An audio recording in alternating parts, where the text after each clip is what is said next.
Ini demokrasi cerdas, bukan demokrasi goblok. Ya. Sekarang terjadi di Sri Lanka, jadi semua hal itu bisa berlangsung tuh, terjadi di Afghanistan juga kemarin. Ini soal-soal yang kita sebut kekuatan rakyat itu ya nggak usah ditakuti, rakyat bisa bergembira kok. Coba tanya di Sri Lanka tuh, ratusan ribu orang menyerbu istana, ada darah tumpah? Nggak ada tuh, biasa aja. Masa mereka pesta tuh. Ya ini soal serius, karena soal harga diri buruh yang dilecehkan oleh oligarki itu diperas. Sistem penggajiannya makin memburuk, tetapi pemerintah tidak membelanya. Jadi akhirnya buruh mengambil keputusan, mari kita bela diri sendiri. Dan cara paling gampang adalah dengan demonstrasi. Jadi itulah hak primer dari buruh untuk demonstrasi. Nanti kalau dibilang kok buruh demonstrasi, ya memang dalam sejarah buruh itu yang mendemonstrasi.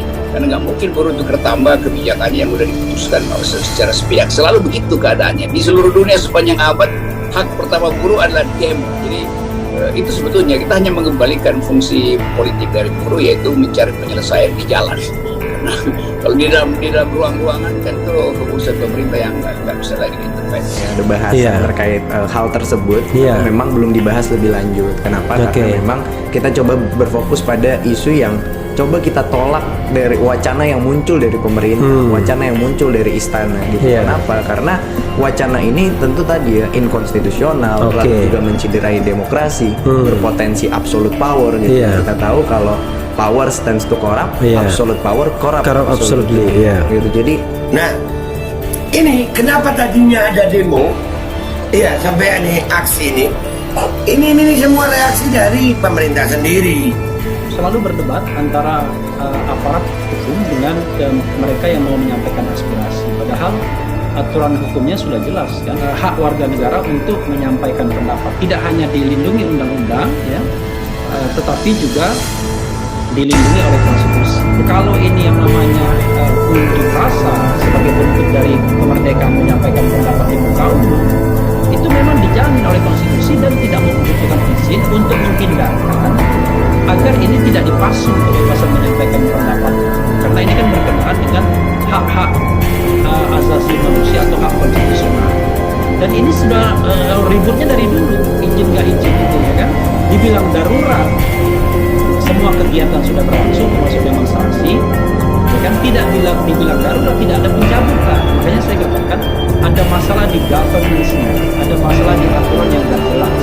Jadi mengatur negaranya itu nggak smooth jadinya. Sama pemahaman aparat tentang hak berdemokrasi itu juga tidak smooth gitu, tidak mulus. Sehingga aparat di bawah ini selalu mengatakan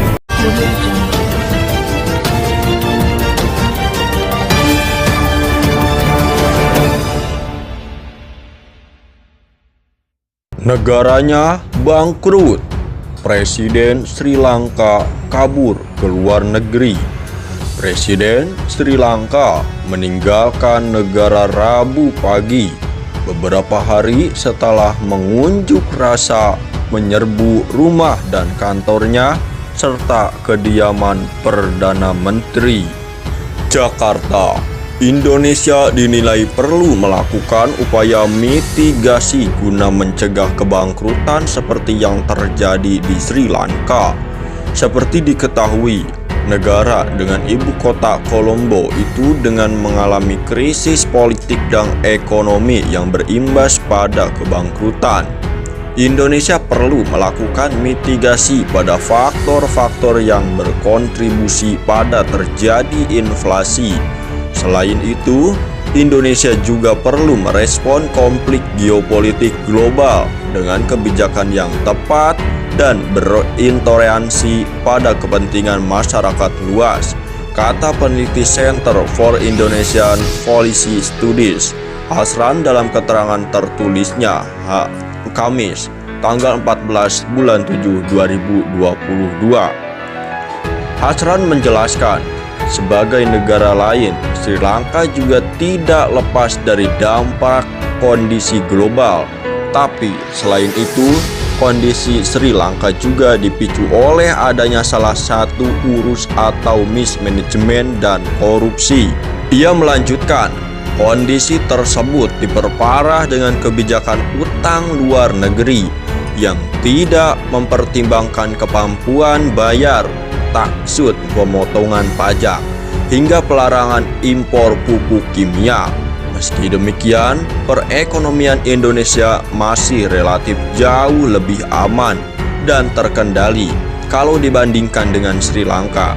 Hal ini dapat terus mempertahankan kalau ekonomi dikelola dengan baik dan fokus pada mitigasi faktor-faktor yang mempengaruhi inflasi, ucapnya.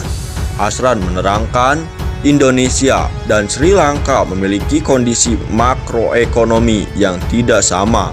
Rasio utang terhadap GDP debto GDP rasio Sri Lanka berada di atas 107% dengan tingkat inflasi sekitar 54,6% pada Juni lalu.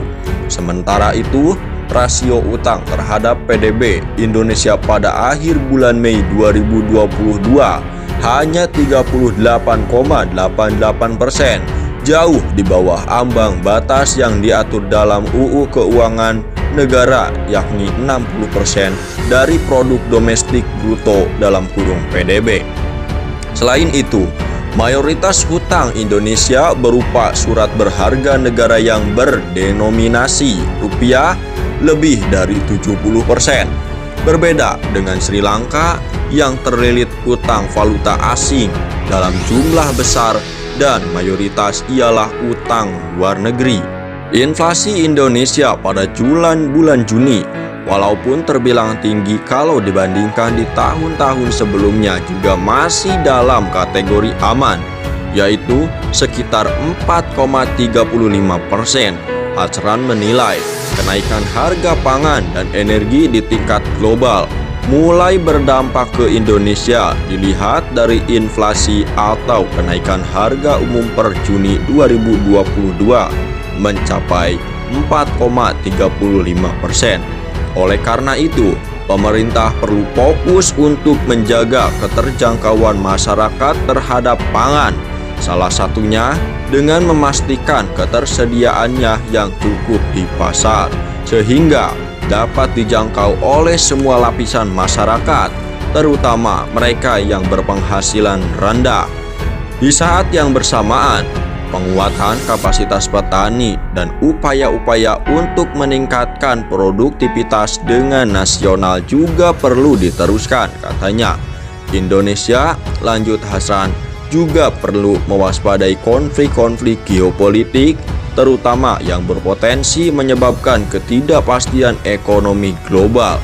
Terkait pangan, sangat penting bagi Indonesia dalam melakukan diversifikasi pangan melalui 2 hal.